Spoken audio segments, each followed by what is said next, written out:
Liigume edasi. Tänane kolmas küsimus, samuti peaminister Kristen Michalile. Küsib Riigikogu liige Helle-Moonika Helme ja teemaks on olukord riigis. Helle-Moonika Helme, palun. Ja aitäh, ja eesistuja ja peaminister, et olukord riigis on väga hull. Eestis möllab pidurdamatu hinnatõus ja aastas on hinnad tõusnud 4,6% ja hinnad rallivad inimeste ostujõul eest ära ja me oleme seda teile siin korduvalt ja korduvalt rääkinud, aga teie kordate ikka oma seda mantrat, et inimestele jääb rohkem raha kätte. 26 maksu olete tõstnud, juba ette tõstnud ja on olnud eeldus, et selle järgmise aasta jooksul aktsiiside, lõivude, trahvide tõus saab olema enneolematul määral ja me oleme teile kogu aeg öelnud, et see ei jäta inimestele rohkem raha kätte, aga teie kasutate poliitilises retoorikas neid poolikuid tõdesid ja ei räägi kaotajatest ja nende tõusvate maksude varjatud mõjust. Aga et seda üleüldist sellist poliitilist ilukõnet nüüd vältida, ma küsin teie käest täiesti konkreetselt, et teie väidate, et inimestele jääb rohkem raha kätte. Näiteks võtame konkreetse näite, 2-lapseline pere, kus mõlemad vanemad teenivad netopalka 1300 eurot kuus ja nende kulud on igakuiselt circa 200 eurot kütusele, 500 eurot toidule, 100 eurot elektrile, 600 eurot üürile. Käibemaksu ja aktsiiside tõusuga kallinevad kõik need kulud. Ja ma küsingi nüüd, et kas te saate konkreetselt öelda, kui palju see pere võidab või kaotab järgmise aasta jooksul teie kõikide maksupakettide tõttu? Aitäh. Teil oli siiski suur hulk erinevaid väiteid ka siin alguses, mis tuleb võib-olla veidi ära markeerida.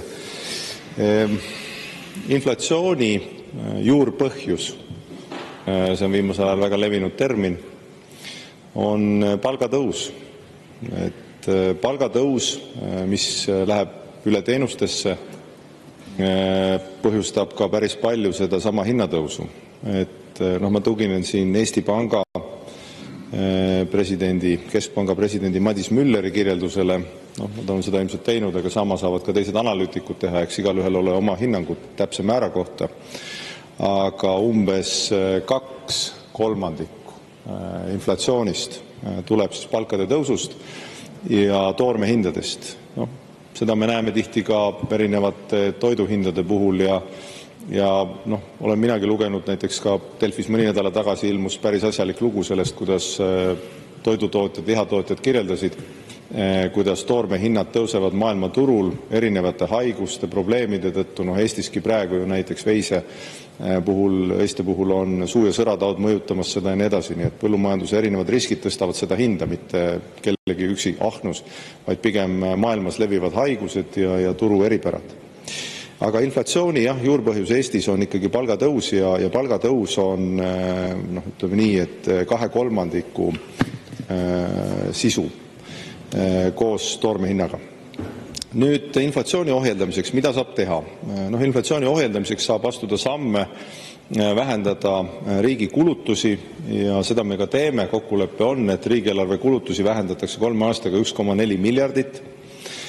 Kokku lepitud avaliku sektori kärbe 10%, selle sisse ei käi pensionid, õpetajad, kaitsevõime ja sisejulgeolek, kõik muu on. 2025. aasta eelarves tööjõu majandamiskulud ka vähenevad 1,1% ja see on esmakordselt pärast 2009. aasta majanduskriisi või finantskriisi. Eelarves kõige suuremad kasvajad üldse on riigikaitse ja sotsiaalkulud ja avaliku sektori palk kasvab ka oluliselt aeglasemalt kui muu palgatõus. Nii et see annab teile võib-olla veidi seda konteksti erinevate väidete esitamisel. Nüüd mina saan opereerida erinevate andmetega, kui te edastate need oma andmed, siis ma võin teile arvutusega täpsemalt teha. Keskmise palga puhul maksuküüru kaotamine, mis on siis Isamaa ja Keskerakonna ühislooming, eks astmelise tulumaksu kaotamise puhul on ligikaudne kokkuhoid inimesele, kes saab keskmist palka aastas või tulu 1500 eurot. Selle baasilt sealt maksukalkulaatorist saab teha ka muud arvutused ja ma arvan, et igaüks saab ise vaadata, mis täpselt on tema nii-öelda võit või majanduslik hinnang. Aitäh! Suur tänu ja Helle-Moonika Helme, teil on täpsustav küsimus, palun. Ja aitäh, no vot, et siin me nüüd siis oleme, et teie ütlete, et palgatõus on see, mis viib inflatsiooni, aga need on omavahel täiesti nagu sellises omavahel seoses, et nagu uss sööb oma saba, ehk et ikkagi need teie kõrgemad maksud põhjustavad hinnatõusu suurendab inflatsiooni, see jälle vähendab reaalpalka, mis omakorda vähendab elatustaset, investeeringud vähenevad, töökohtade loomine pidurdub ja see kõik viib selle olukorrani, kus Statistikaamet, kes muidu esitab hea meelega valitsusele meeldivat statistikat, siis näiteks reedel avaldatud andmetel majandus isegi nende prognooside osas mitte ei kasva, vaid on vähenenud 0,3%, ehk et valitsuse eelnevad prognoosid panid mööda tervelt 140 miljoniga. Ja 13 kvartalit järjest on Eesti majanduslanguses olnud, oleme täielik punane latern Euroopas ja Konkurentsiameti peadirektor Peeter Raudsepp ütles eile Kuku raadio intervjuus, et olukord on väga nutune ja tema prognoosid erinevalt näiteks Eesti Panga prognoosidest on olnud ikkagi täpsed. Ja Eesti Pank on muuseas kogu aeg prognoosidega mööda pannud. Ja kui te riigijuhina eelistate ise elada nendes ilusates valedes ja arvate, et riigi kodanikele valedega pilti ilustades teete head, siis tegelikult see ei ole küll asi, mis oleks riigi peaministrile kohane. Et kui te teete seda teadmatusest, on asjad halvasti ja kui te teete seda meelega, siis on tegelikult probleem veelgi suurem. Et äkki lõpetaks selle pooltõdede valete esitamise ära ja teeks ise endale reaalsuskontrolli ja hakkaks rääkima ka asjadest nii, nagu nad on. Aitäh. No jah, teil on palju poliitilist laetud juttu siin selles, et kõigepealt süüdistate Statistikaametit, et ta esitab valitsusele meelepärast statistikat ja siis ütlete, et ta esitas valitsusele mitte meelepärast statistikat, et isegi lihtloogika vead on juba päris koledad selles tekstis, et just ütleks niimoodi, et Statistikaamet ja statistika on ikkagi Eestis sõltumatu, meeldivad meile numbrid või mitte, vaielda võib metoodika üle, mina ütleks ka, et tõepoolest statistikas on osutatud varem päris mitmele metoodika veale, ma ei räägi praegusest numbrist, vaid varem sellest Eesti Pangast, näiteks Kaspar Oja on küsinud, et mille alusel käib teatud liikide kulude arvestamine, kas see on korrektne. Ma ei tea, kas Statistikaamet on seda oma arvestustes arvele võtnud, ma võin ju öelda, et näiteks kui see nüüd tänaseks muutunud ei ole, aga apelsini mahla kallinedes arvutatakse teatud hulgal mahlal kohe hinnad ümber. Et öeldakse, et see on väga tähtis indikaator, kas inimesed joovad nii palju apelsini mahla, kas see on ainukene, kas selline aga ostavad, keegi ei tea. Samamoodi loeme me, et tohutu hinnatõus on toimunud tervishoiusektoris ja mis vahepeal toimunud on tõusnud eriarstiabi visiiditasu 5-20-le. Nii et statistika on tõepoolest selline, kuidas öelda, üldine. Ja nüüd see mudel, millele te viitate, see hinnang, et majandus kasvab 1,2% eelmise aasta lõpus ta kasvas, nüüd on see ümber arvutatud nulli, -0,3 on selles samas statistikas. See on Statistikaameti enda hinnangu ümbervaatamine Statistikaameti enda poolt, mitte kellegi teise hinnangu ümbervaatamine kellegi teise poolt. Ja kui vaadata seda sessoonselt korrigeerituna, liiga aasta väljavõtta kõik muud, siis majandus kasvas 0,1%, lisavad nad selle pressiteate lõpus. Sinna te ilmselt oma lugemisega ei jõudnud, aga tasub jõuda. Ja kui te vaatate oma kolleeg Aivar Sõerdi postitust, Aivar Sõerd on seda ka minu meelest päris hästi lahti võtnud, ma ise ka vaatasin seda, siis kui sellest välja võtta energiahindade või energiaturu selline madalseis ehk energia kaubeldi vähem, kodusooja osteti vähem, elektrit maksti ilmselt vähem, siis tegelikult majandus kasvas 0,4%. Aga see, mis meile tarbijatele on hea uudis, me maksame kodusooja eest vähem, tähendab, et ka SKP kasvab vähem. Vot selles on see paradoks statistika puhul. Ja sellepärast ma arvan, analüütikud vaatavad ka sisse ja ma arvan, et isegi ka kriitilisemad analüütikud, kes täna ükskõik on ta Postimehes, Delfis või ERR-is kirjeldavad seda pilti, ütlevad, et need markerid, mis puudutavad väliskaubandust, oluliste harude edenemist, investeeringuid olulisse sektoritesse, kirjeldavad ikkagi, et Eesti majandus liigub kõrgema lisandväärtusega mõistlikus suunas. Ja absoluutselt, ega põhiline mure, mis meil on majanduses ja maailmas tegelikult, mis seda praegu kõigutab, on Ameerika administratsiooni ja presidendi tolli erinevad sõnumid. See tekitab ebakindlust. Kõik muu, Euroopa on, ma arvan, tegelikult üldiselt kasvutsüklis, pigem Eesti ka. Aitäh! Suur tänu ja lisaküsimuse esitab kolleeg Mart Helme, palun. Jah, ma ei tea, me elame tõesti erinevates maailmades. Teie olete mingis ulmemaailmas ja me oleme reaalses maailmas. Ja reaalne maailm ütleb väga selgelt, et maailma majandus tervikuna on praegu retsessioonis ja no ega Eestil ei saa siis teistmoodi minna. OECD prognoosid Eestile on muide väga nutused ja ma neid usaldan rohkem muidugi kui Eesti Panka, mis koosneb teie, no kuidas ma ütlen, propagandistidest. Aga ma küsida tahan hoopis teisel teemal. Kuna te olete teinud julgeolekust oma niisuguse leivanumbri, siis puudutame nüüd toidujulgeoleku teemat. Ja toidujulgeoleku puhul on meil praegu seis selline, et Eesti toodab ajakirjanduse andmetel umbes pool siin vaja minevast kartulist.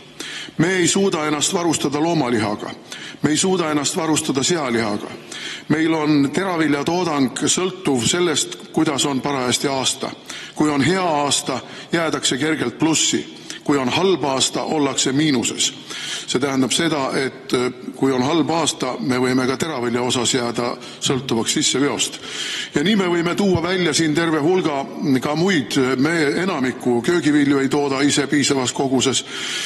Ja kui me nüüd paneme ennast sellesse praegusesse julgeoleku olukorda, kus ei ole välistatud sellised olukorrad, kus me oleme blokaadis, ükskõik mis põhjusel, on see sõda, on see mingisugune majanduse kokkuvarisemine, on see võib-olla finantsturgude kokkuvarisemine, siin väga palju erinevaid variante on, kõik ei pruugi olla sellised, et kohe pommid kukuvad, julgeolek on ta nii või teisiti, siis vaatamata sellele, et meil on olemas niisugune asi nagu varude agentuur, mille käivitasin muide mina siseministrina, ja meil tekib olukord, kus me toidujulgeoleku osas oleme väga haavatavas olukorras. Ja minu küsimus on nüüd, kas valitsuses on kaalutud selles olukorras ka seda, et peatada või olla valmis peatada teatud tingimustes elanikkonna toiduainetega varustamiseks ka teatud europiirangute ja muude bürokraatlike piirangute rakendamine, et ka väike tootmine saaks leevendada seda toidukriisi, mis võib meid tabada. Aitäh. Aitäh, härra peaminister, palun. Aitäh. No jah, ma arvan, neid faktiväiteid te peate veidi kontrollima, et piim ja teravilja on ikkagi numbrites netoekspordis meil, et mitte vastupidi. Aga üldjoontes sellega, et toiduga varustatus peab olema stabiilne, olema ju päri, et riigis me oleme astunud samme ja astume veel, et kui numbrites vaadata, siis Eestis on toidu lõpptarbijani jõudmiseks kaardistatud juba 46 kriisipoodi, mis varustatakse generaatoritega ja 2026. aasta lõpuks peab olema sellise varustusega 110 erinevat kriisipoodi, nii et kriisivalmiduse tõstmine käib, sellega tööd tehakse, nagu numbritest kuulsite, päris ulatuslikult. Seda esiteks. Teiseks, põllumajanduses, mille te osutate, et asju lihtsamalt saaks teha, selleks ei ole isegi vaja kriisi ette manada, et nagu ma ka varasemalt teie kolleegidele siin vastates kirjeldasin, peaministri juures on majanduskasvu ja efektiivsuse nõukoda, valitsus.ee leheküljed saab vaadata, seal on erinevaid nõudeid, mida me kaotame. Seal on ka põllumajandusettevõtjate esindaja. Olen viimasel ajal mööda Eestit sõites käinud päris hulgas Eesti põllumajandusettevõtetes ja palunud ka neil ettevõtteid anda või ettevõtetele ja ettevõtete inimestele anda ettepanekuid, mida me saame teha lihtsamaks, millist bürokraatiat kaotada, et Eestis oleks lihtsam põllumajandusega tegeleda. Ja mul on hea meel, et neid ettepanekuid nad edastavad, ettevõtjatega me oleme kenasti samal lehel, mida kiiremini me erinevad muudatusi saame teha selleks, et Eestis oleks lihtsam ettevõtlusega, ka põllumajandusega tegeleda, seda kiiremini me teeme, nii et see valitsus, mul on baas võrrelda ikka päris mitmega, on teinud, ma arvan, selle mõne kuuga rohkem kui mõned valitsused mitme aastaga, nii et ma arvan, et me oleme kenasti õigel teel. Kui teil on konkreetsed ettepanekuid, on needki oodatud. Aitäh! Suur tänu. Sellega lõpetame tänase kolmanda küsimuse käsitlemise.